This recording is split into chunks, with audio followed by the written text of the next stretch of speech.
With the revealing of the PS4 Pro, the Xbox One S, and the Nintendo Switch, 2016 has been a big year for gaming consoles, and 2017 is probably going to be continuing that trend because Microsoft is bringing yet another console to the table. Hey, what's up everyone, CTNtechnologynews here, and in this video I'm going to be going over everything we know about Project Scorpio.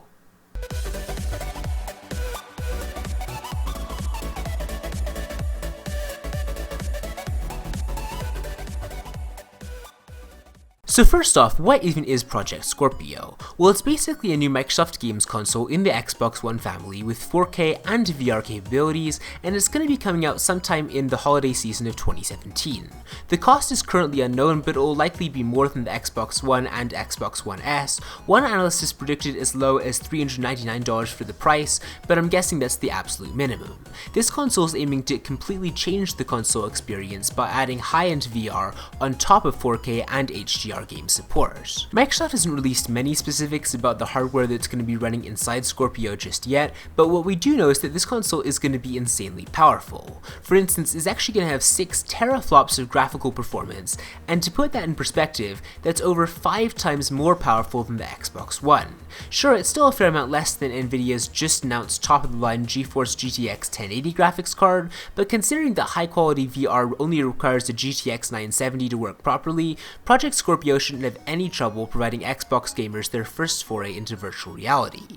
The other advantage Scorpio has is that since Xbox One runs Windows, it'll be really easy for game developers to create games on both platforms. Microsoft is also promising that the console will be able to render visuals at 60Hz, which means silky smooth gameplay that's synced to your TV's refresh rate, although it is still unclear if both 4K games and VR will be able to run at 60Hz, since Microsoft could have just been talking about games in 1080p. It's also interesting to note that many VR headsets like the Oculus Rift operate at 90Hz to help combat motion sickness from any latency. Now, virtual reality is going to be one of the 2 big selling points of Project Scorpio, but for right now Microsoft doesn't have its own VR headset, and it won't even be developing its own for now. Yes, it has HoloLens, but that's for augmented reality and not VR, so instead Microsoft will use an existing VR headset like the Oculus Rift or HTC Vive, although for right now they haven't listed any specific headsets as being partners. The most logical choice here is probably the Oculus Rift, as Microsoft did partner with the Facebook-backed company earlier in the year to launch every headset with an Xbox One controller. Plus, a more unified platform between PCs and Xbox could make it easy on developers to port existing Rift games to Xbox One without any extra work.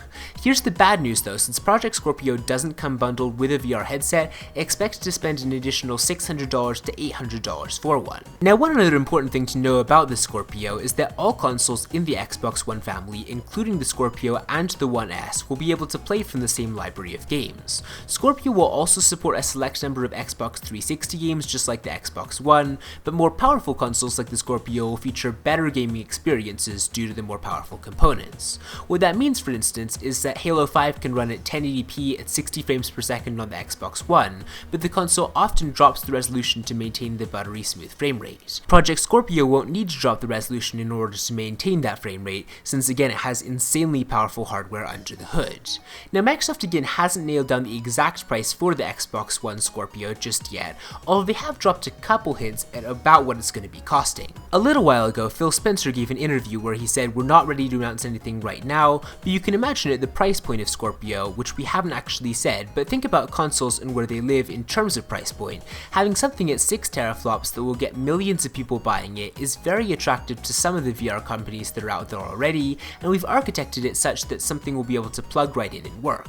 If we take a look at what a VR-ready PC costs on the low end, that's about $800 to $900, and realistically, Project Scorpio is going to probably be around that price. That's a lot of money for a console, especially compared to the just announced Xbox One S, which costs $300 for the base model. But again, this is probably going more against gaming PCs than against any traditional console hardware. Microsoft would only be announcing this project so far in advance if they're really wanting people to get excited about it, and realistically that's probably what they're doing, just beginning to really hype out the Project Scorpio so they can push VR and push 4K and push really insane gaming experiences when it launches. But with that said, give me your opinions about the Scorpio in the comment section down below. Let me know if you're excited about Microsoft's upcoming console or if you think it's actually going to be worth its price. Give this video a thumbs up if you enjoyed it, and I will see you next time.